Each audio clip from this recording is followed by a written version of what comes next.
Afternoon, YTPC. I'm in my church.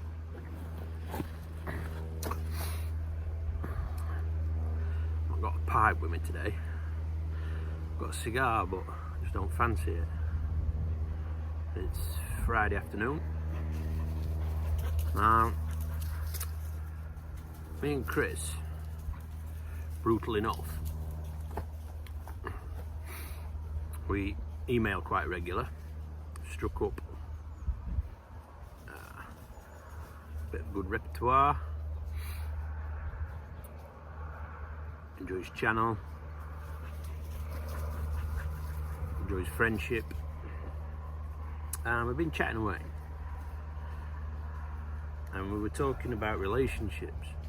I keep turning away, I'm just keeping an eye on my dogs. So this is a video request for Chris. And I sent him a bit of an email about me and Mrs. Trucking, because we were talking about relationships.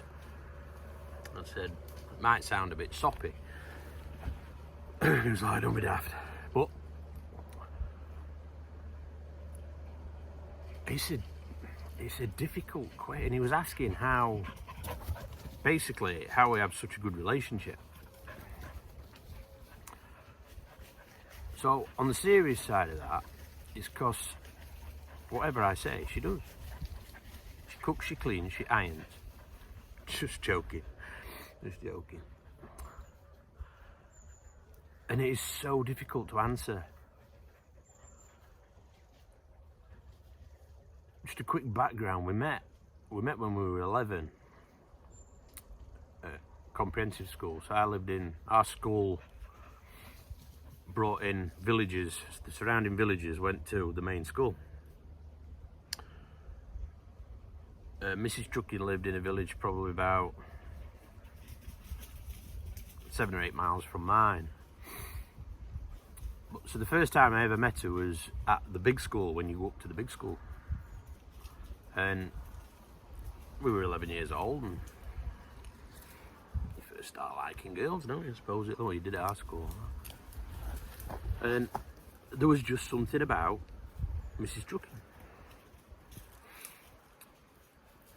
And Mrs. Trucking was my first kiss.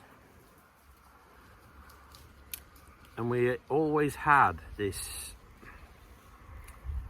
thing. And at that age, you can't say it's love, can you, or anything. And obviously all the way through school, we had a thing. And then we left school and we drifted apart for a few years. I went to uni for a year, and I lived in different cities around the country, and she even had a bit of time in Hong Kong teaching English. But then she found me. Now, I think her first words were, one was, how tall are you? And then the other one was, I thought you'd either be dead or in prison. Unfortunately, I was neither. And I was taller than her, so I think that made her quite happy.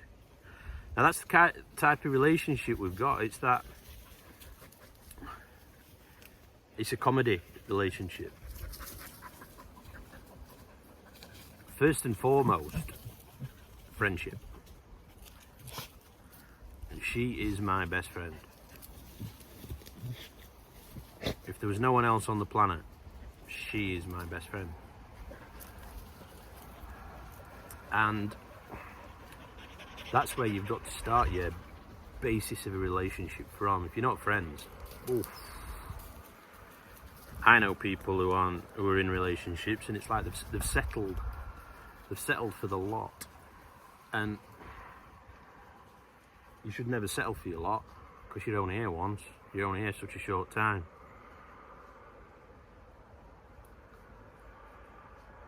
And I'm no relationship counsellor or therapist or anything, but I've also got other people in my life that have the same type of relationship that we've got. I mean, my brother is one example. His relationship with his wife, that was always something that I wanted to strive for. and fortunately I got it. I've got other friends that I don't know, it's difficult to, they ain't mates. That's where you've got to base it to begin with. The other thing what we do every single day, we laugh. And you've got to be able to laugh at yourself as well. If you can't laugh at yourself, game over. I can laugh at myself. Mrs. Trucking can laugh at herself, and I can laugh at her, and she can laugh at me, and we can laugh with each other. We do stupid things, stupid walks, we have stupid conversations, stupid sentences. Because there's no barriers, there's no envy, there's no jealousy. If she goes out, I'll take her and I'll pick her up, or if she wants to go away for the weekend, she goes away for the weekend. She goes on holiday with my daughter. I have no problem, no issue. That's what you want to do, that's what you want to do. Shut up. She's the same with me. Like my shooting. I live for my shooting. She would never take that away. She doesn't shoot herself, she understands the outdoors. But she knows the passion that I've got for it, so she supports that passion. She has a passion for horses. I think they stink. But I would never take it away from her. I would never push my opinion on her. And you can break that down into politics and religion and everything else, can't you? If you support that party, that's just an example. I'm not political, but you're not going to enforce, I'm not going to enforce my attitude upon that person. And she wouldn't do that to me. Pipe smoking's another example. Got to 50, fancy folk smoking a pipe. What does she do? She supports me 100%.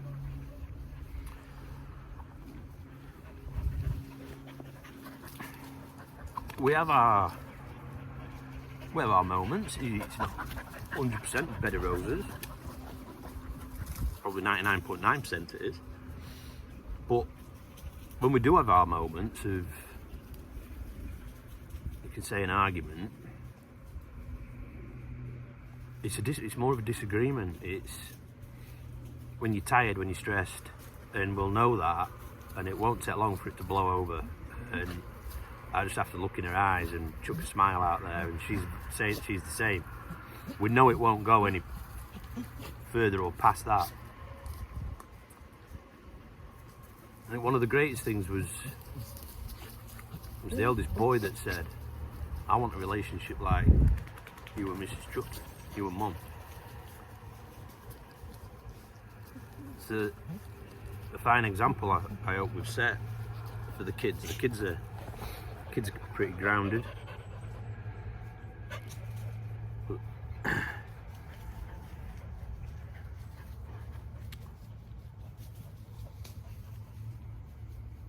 yeah, I wouldn't want to be in a relationship where you can't be like that with someone. Settle in for second best, I suppose. It's not second best, is it? Loads of people do it. There's tons of people who've got fantastic relationships. But you have to work at it. You have to work at it as well. Understand that person, listen to that person. If you don't listen to them, you're not hearing them.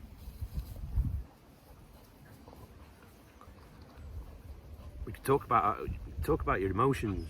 I mean, mental health's a huge thing, isn't it? Talking about your emotions. So, I mean, I'm 50 now, but I've gone through. We've had a bloody good life so far. Can't grumble. We've worked hard. We've had ups and downs, we've worked for what we've got, both mentally and physically, and I don't know what do you call it when you've got material things. And then this is something that I said to Pastor Bill.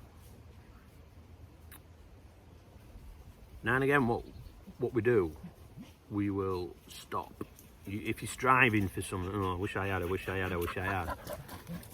we'll stop and go, hold on a minute. And we look out our window. It's like, just stop, take a look around, look what you've got. Now that wouldn't matter if it were a caravan in the middle of a field to me, or in the middle of here, or a massive mansion. Because it's not just the material things, it's the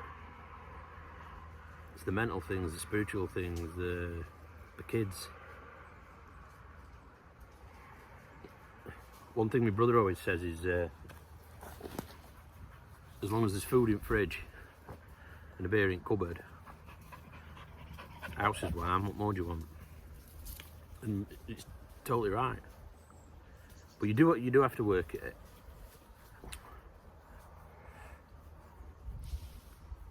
We don't get tense. We do get tense in front of kids, but we don't argue in front of them. We'll never argue in front of them. And that's one of them stop and think exercises. You've got to train your brain. So if that person in your life is annoying you, and at that point when they're annoying you, you don't jump in and go, boom. Count to 10. That releases that bit then, and then maybe have a discussion about it a bit later on. Down the line of, you know, when you were doing that, that made me feel like, I'm not, and it's talking, isn't it? Sitting down at the dinner table every night, having a chat, what have you done today? These are all them little things that society's let go. And if you've got time, bring it back.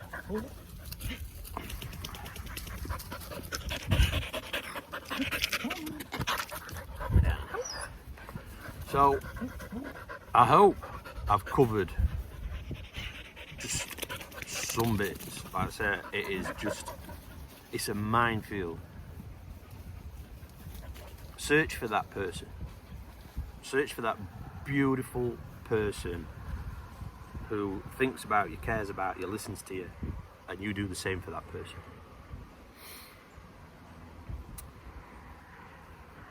So, that's Peace Pipe, number 11, Chris. There are beautiful people out there. Find them. When you find them, keep them, look after them, love them. Look after your families, guys. See you later.